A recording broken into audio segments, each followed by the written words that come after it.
Hello everyone, I hope you're having a wonderful Eastertide. I'm just making this little video to introduce my next reading list.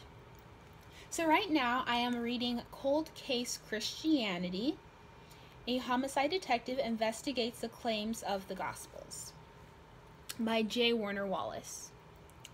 It's super interesting, it's easy to read, and I love how he applies what he does in his detective work to his investigation of Christianity. He was an atheist when he started reading the Gospels, and now he's a Christian, and he has this wonderful book. I'm really excited to finish it. I'm halfway done, and it's really good. So the next books that I'm reading, I have this short one. It's just over 60 pages from María de Fátima. I'm a member, so he sent this to me for free. It's called Stop the Lies, Exposing the Evils of Abortion to the Next Generation. It's a pro-life apologetics book. I'm trying to read more apologetics, so this will be an interesting read. And then next I have the Catechism of the Council of Trent.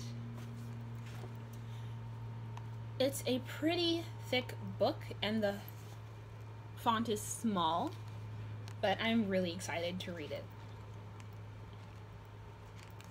I got this on Amazon and it shipped pretty fast. So that's the current reading list. Let's look at the next reading list. I will be reading Let Me Be a Woman by Elisabeth Elliot. Now this is a classic book on biblical womanhood. I'll read a little of the description to you. In order to learn what it means to be a woman, we must start with the one who made her. It's such a good quote. That's the starting point of understanding biblical womanhood. Working from scripture, well-known speaker and author Elisabeth Elliot shares her observations and experiences in a number of essays on what it means to be a Christian woman, whether single, married, or widowed.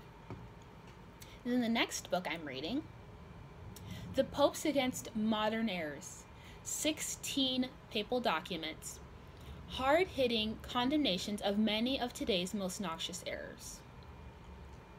And this one has a lot in it.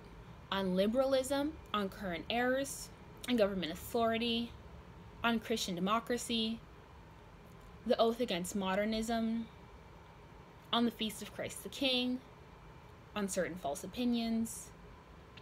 It's a lot, and I'm really excited to read all of it. These are some papal documents that I've been looking forward to reading for a while, and now they're all in one book.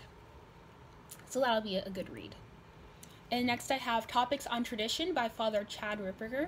If you have listened to Sensus Fidelium on YouTube, then you've heard him before. This book is actually a collection of articles that he's written on philosophy and theology, so I'm really excited to read this. And then next we have Free to Get Married by Fulton Sheen.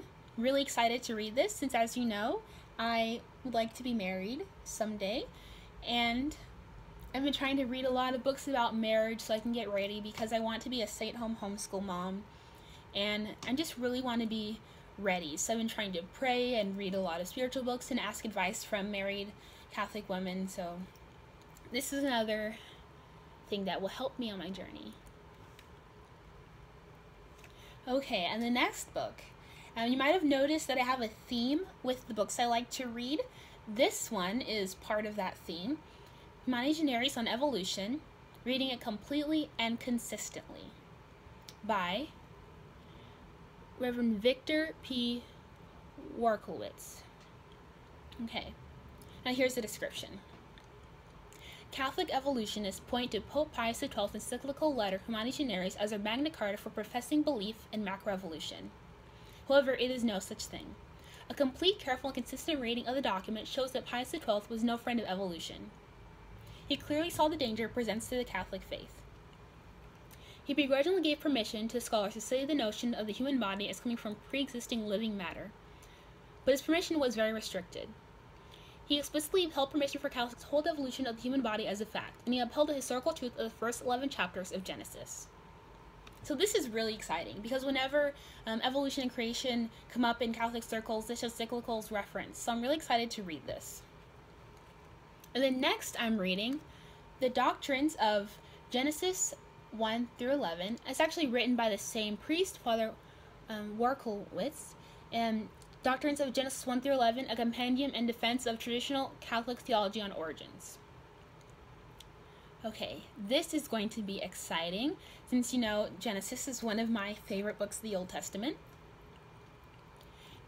Let's see. The purpose of this book is to help restore traditional Catholic theology on origins to its rightful place in the belief of Catholics. The traditional teaching of the Church on creation, the fall, and the Great Flood and its aftermath is clearly presented in the form of 16 doctrines abstracted from the text of Genesis 1 through 11. The doctrines are defended on theological, philosophical, and scientific grounds from assaults made on them from the sectors of biblical criticism and scientism. The author attempts to present a story of origins that evokes true and vivid images of the creation of the world and the primal history of the human species. Really excited to read this. I'm going to be purchasing both of these books by Father Warkowitz from the Colby Center for Study of Creation, one of my favorite apostolates. Really excited to read those. And next I have Uniformity with God's Will by St. Alphonsus Liguori. I've been reading a lot of his sermons on the blog Traditional Catholic Priest, and I really fell in love with his writing. So I'm going to be reading this book. I'm so excited about it. Explains how God is glorified by resignation to his will even more than by our acts. An easy way to become not only holy, but enjoy serenity in this life. This little book to keep people from despair will bring consolation to anyone having trouble accepting his lot in life. A real gem. So that's the description of it on Amazon. It's a really important topic for us as Christians, so I'm looking forward to reading this one too. And next I have The Latin Mass Explained by Father George Mormon. It explains prayer by prayer what happens to the Latin Mass and why. Answers all your questions about the Mass, why Latin is used, silence, spells, specific colors, etc., and how we participate. So that's really exciting. I'm trying to go to Latin Mass more often, so this will be really nice to read. And this next book is actually a suggestion from my friends in the Traditional Catholic group chat that I'm in. Per Deus Homo, which means, let's see, Why God Became Man by St. Anselm of Canterbury.